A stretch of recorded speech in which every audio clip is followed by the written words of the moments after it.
And a good Sunday morning to you. This is Grant Gillard. I'm pastor at the New Horizons Presbyterian Church in Odessa, Missouri. We are still under our work at home, stay at home, take shelter at home, mandates from the governor. And so we are doing this video message for Sunday morning.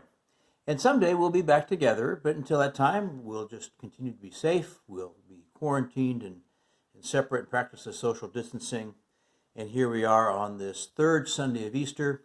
The gospel message for today comes out of Luke 24, and this is a very famous passage we call On the Road to Emmaus. It says, now that same day, and you got to remember, we're back on Easter. This is the same day. And Jesus shows up a lot of places because, he shows up to the disciples who are hiding behind the locked doors. He shows up to the women at the tomb. He's showing up in a lot of different places. He's really getting around on Easter Sunday. But this says, on that same day, two of the disciples were going to a village called Emmaus, about 7 miles from Jerusalem.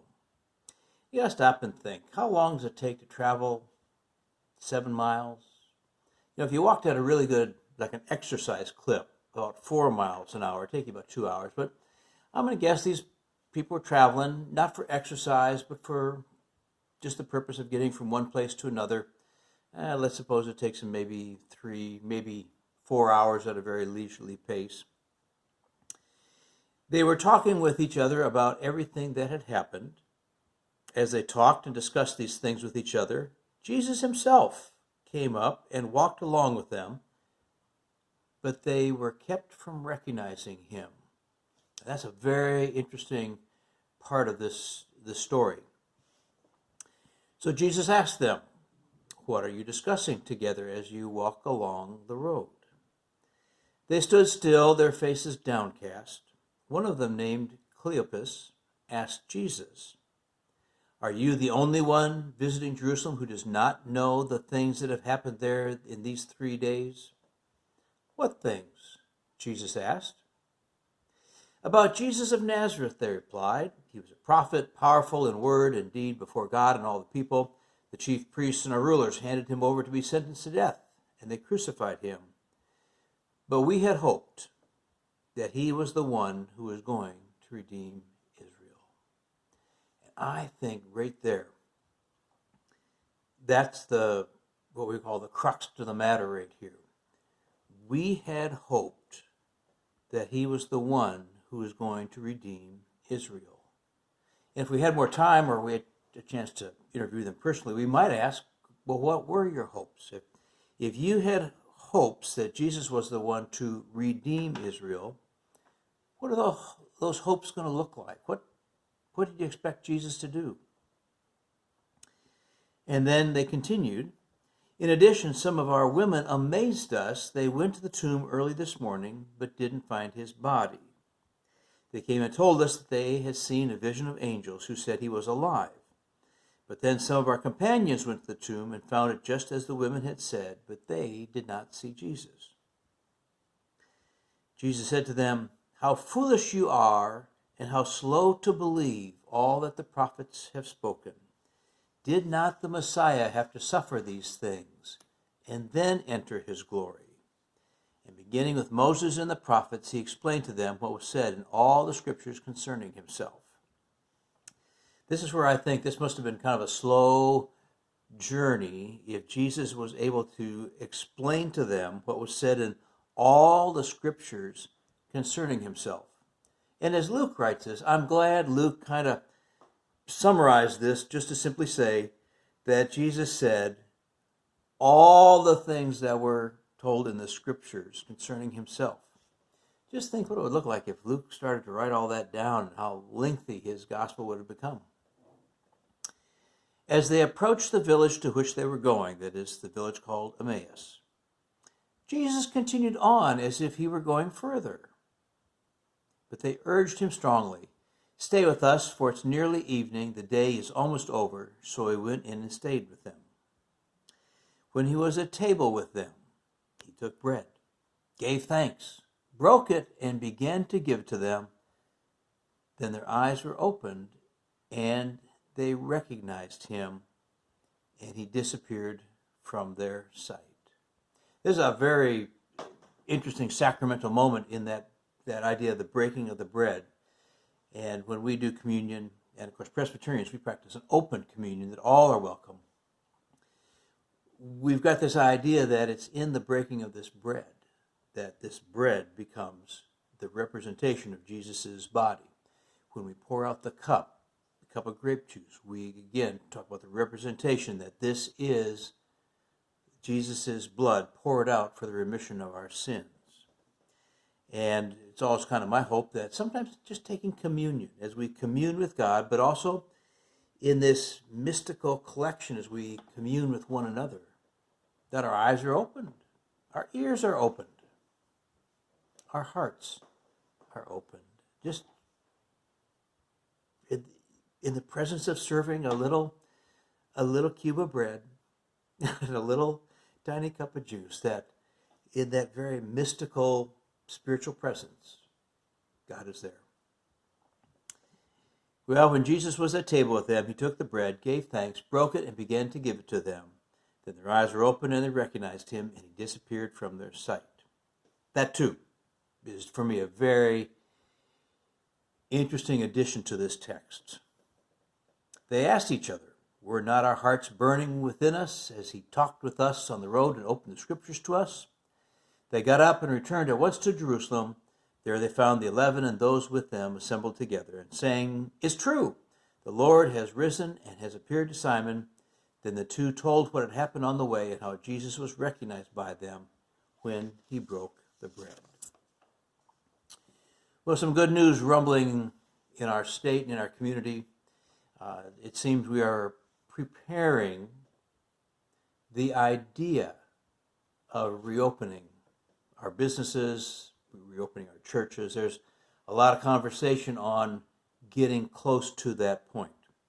Now, the governor is very clear that it's not something that's just going to happen. They're just not going to put a red circle on a calendar and say, now's the time. There's got to be some testing. There's got to be some protocols. There's a lot of things there's a lot of moving parts to this. There's a lot of things that got to get done. Me personally, I'd love to open it up. But I'm sure there's somebody in my congregation who would look at me and say, whoa, slow down, Grant. The last time I looked, you are not an epidemiologist. I guarantee if I get too excited about reopening the church, somebody may say that. And if they say that, I'm probably going to have to concede, yeah, the last time I looked, I was not an epidemiologist. I'm just somebody who's getting real tired of sitting at home and wrestling with the technology of getting these videos posted. Down here in Holden, pretty much on the edge of the frontier, or at least maybe the wasteland of technology, it's a challenge to post anything that's a large file.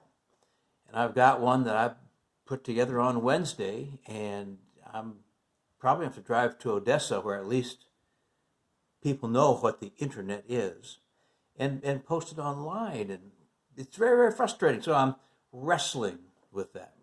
By the way, you can see I've got my Jackson USA wrestling sweatshirt on. When people see the sweatshirt, they say, do you wrestle? I'm 61 years of age. No, I don't wrestle. Did you wrestle? Yeah, like in 6th grade for gym class. They asked me, did your children wrestle? Because, being a parent of a high school athlete, you buy the sweatshirts, you buy the t-shirts, you buy the fundraiser. No, my children were runners for cross country and they were swimmers. So no. But I picked up this sweatshirt because at my congregation in Jackson, we used to do outreach and mission projects with high school athletes. So we'd have them come in and we'd make them a meal, and it was kind of a team building experience. And one of the athletes, one of the young boys, left this sweatshirt hanging on the coat rack at church down in Fellowship Hall. Sunday morning rolled around. The little old ladies who come to make the coffee and put up the cookies, they saw this sweatshirt. Oh, somebody left a sweatshirt. Whose sweatshirt do you think that is? I had to explain what we did on Thursday with the athletes coming over and how we prepared this meal for them, and somebody must have left the sweatshirt. So I texted the coach and said, Coach, somebody left a sweatshirt. The next week, the sweatshirt was still there. And again, the conversation with the little old ladies at church, almost as if they'd never had the conversation.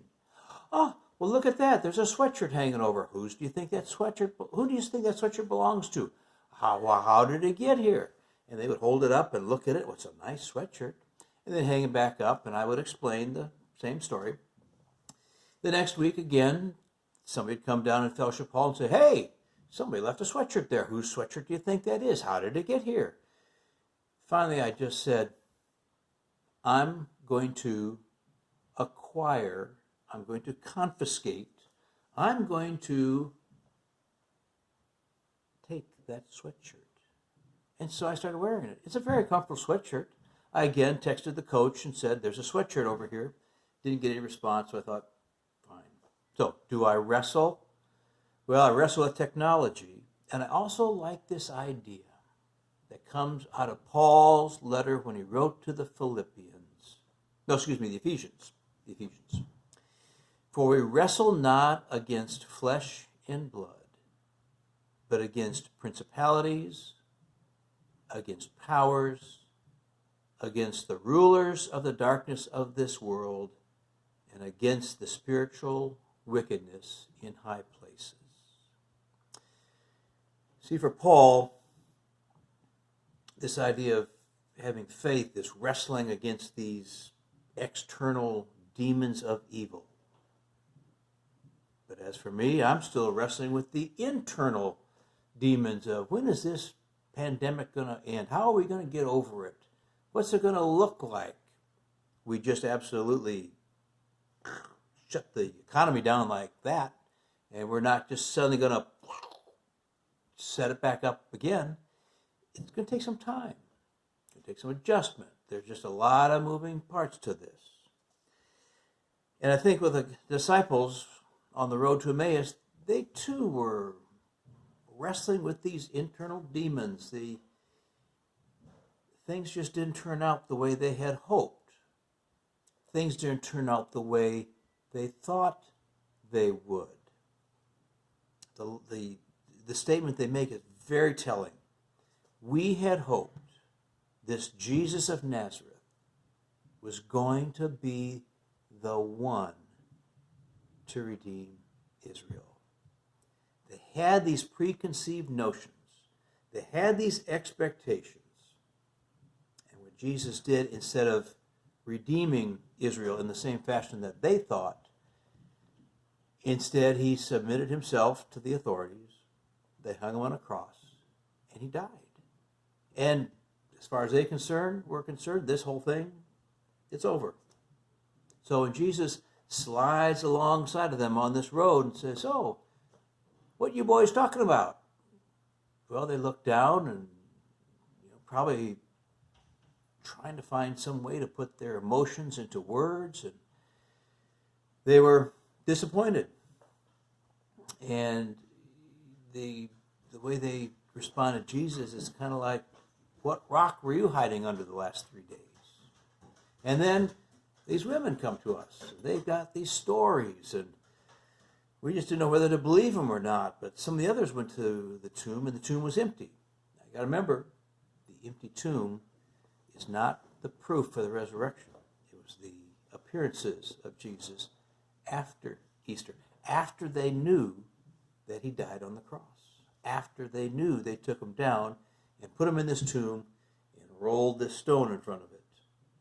But the empty tomb, that's not the proof. The proof is in Jesus' appearance. So things didn't turn out the way they had hoped. They didn't turn out the way they thought they should or would or could.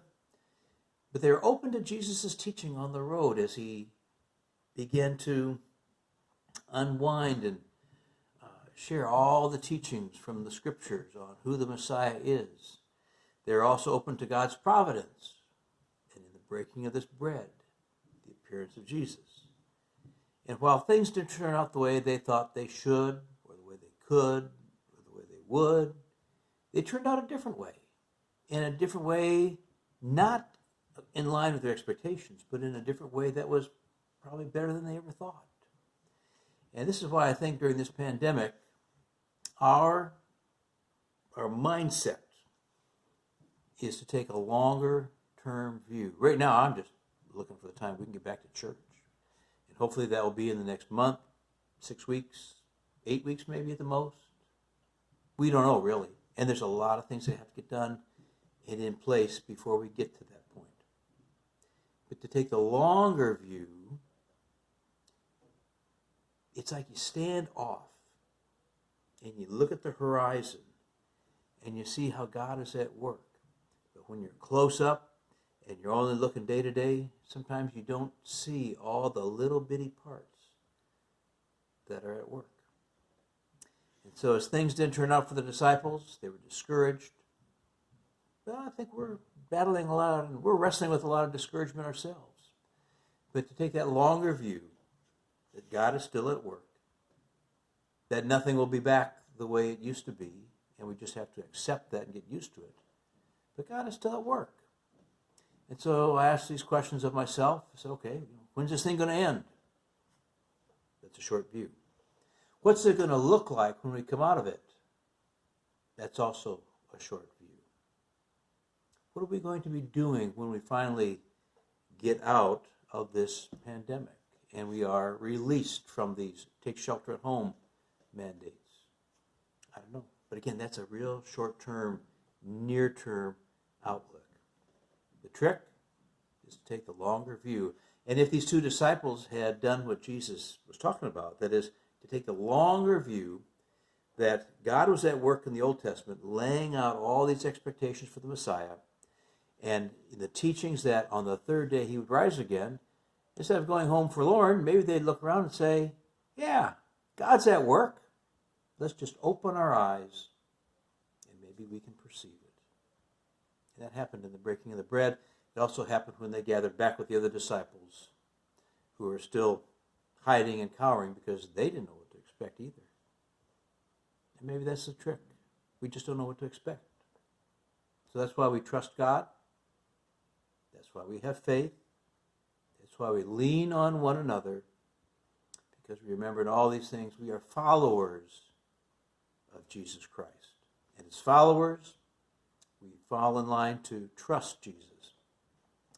We also remember we walk by faith and not by sight. We tell each other, yes, we're going to get through this, but it's with God's help that we'll get through this. And until then, I'm going to do a kind of a, I don't know if it's a millennial thing or not, but this idea, they say, peace out. I didn't know what that means. They used to do it like on American Idol.